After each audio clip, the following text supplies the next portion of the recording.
Okay, this is announcing and promoting my big secret project. If you go to my Facebook, you may have seen messages to the level of "I am not dead, but I have a secret project." This is it. The project is the runes, grounding in northern magic, and I've not just illustrated, but I've written it. Uh, but I thought I'd show how I illustrate it. The publisher actually said, I'd love to know how you do this. So, hello, here it is. This is how I do it.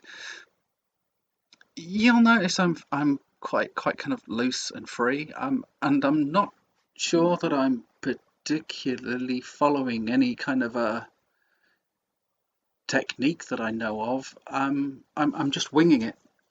Um, and I'd say that was if I have any tricks, that's definitely one of them. Wing it. Don't come in with anything. Let it all happen.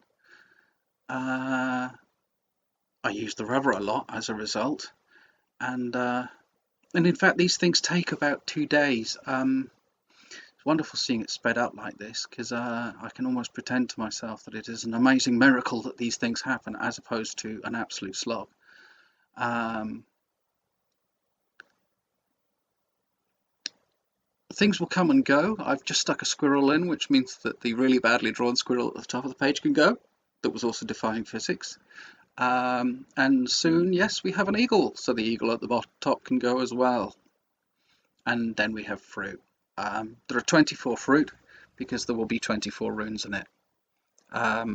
This picture is meant to be of a Yggdrasil, and the fruit will be runes, and it's going on the idea that there was a section in my book that maybe needed an illustration, and in that section I'm talking about how getting the runes to fit in with other systems uh, is kind of risky because frequently things just don't fit together, and as a result I wanted to have a picture with the runes all kind of jumbled up sort of thing, not in the correct order that you think of them in, because you know, to be honest, the system is quite chaotic, and one of the things that's slightly appealing about Norse, Proto-Norse, and kind of Saxon culture is that it does allow for quite a lot of anarchy.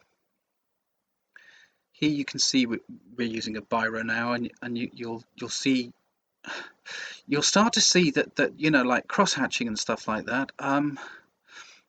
I do it the traditional way, but I also do it any other way that I can think of. Um, you know, I I see that as kind of free texture. Uh, and one weird thing with this picture is that because I've got the camera there, and because of the way I'm sitting, normally when I do a picture, it's like the Kama Sutra. I'll be jumping all over it, whatever, just kind of wherever I want the book to be, I can have it. And in this one, I had to keep it still for the camera, which actually made it really quite a challenge. Uh, just done a swan. Here comes, I think the squirrel's about to. No, it's not. No, I'm going to shade in the apples. And here we have some particularly squiggly hatching. You know, I like mucking about with hatching. Doesn't need to be done by a separate. As can also be said about most of this, if I haven't already mentioned it, the kind of the knot work is I go out of my way to break it, and I certainly don't go out of my way to keep it symmetrical or particularly kind of geometrically. In fact, if you look at it, I've even gone to the effort of making sure that it doesn't make a square, and that the picture kind of is, suggested that it's got a frame around it, but no, it's broken. Um, the book itself is quite chaotic. It's about the runes, which means it's got Norse mythology in it. It's got a bit of history in it and stuff like that. It talks about traditions. It also talks about breaking traditions. It also talks about traditions that don't work or that we don't know about, and makes it clear that some guesswork will be needed. At the same time as cautioning guesswork. Um, there's I think one thing that the pictures get across is the anarchy that is the system that I'm describing. Um, Down below there, I'm doing, that must be called a Celtic knot, and yet it's not Celtic, and it's not a knot. It's like diamond-shaped rings with a loop going through it. I've not even kind of continued the form, which is, the kind of bread and butter of that kind of knot work. Uh, Tonally, I leap from very light to very dark, probably a bit too eagerly. There's some mid-toners that I could be playing with there. Even, obviously cross-hatching is light or dark, as I was mentioning earlier, but here definitely, it, I like it. I like it bold. I like it strong. Um, what else? It's the sun and the moon. You'll see it builds up over time. Uh,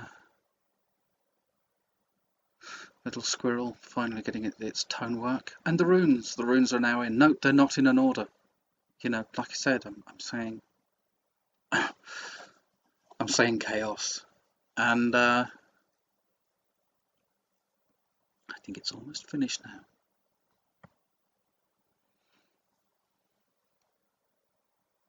Bit more work on the norns, and I stick in the last moment to a kind of loomy shape. Just a moment, we should see the last thing I do, which is in Photoshop, where I spread out the contrast, so it's just light and dark. I've lost even more mid-tone, and then it's kind of finished. And what about the writing, I hear you ask? Pretty much the same, total chaos.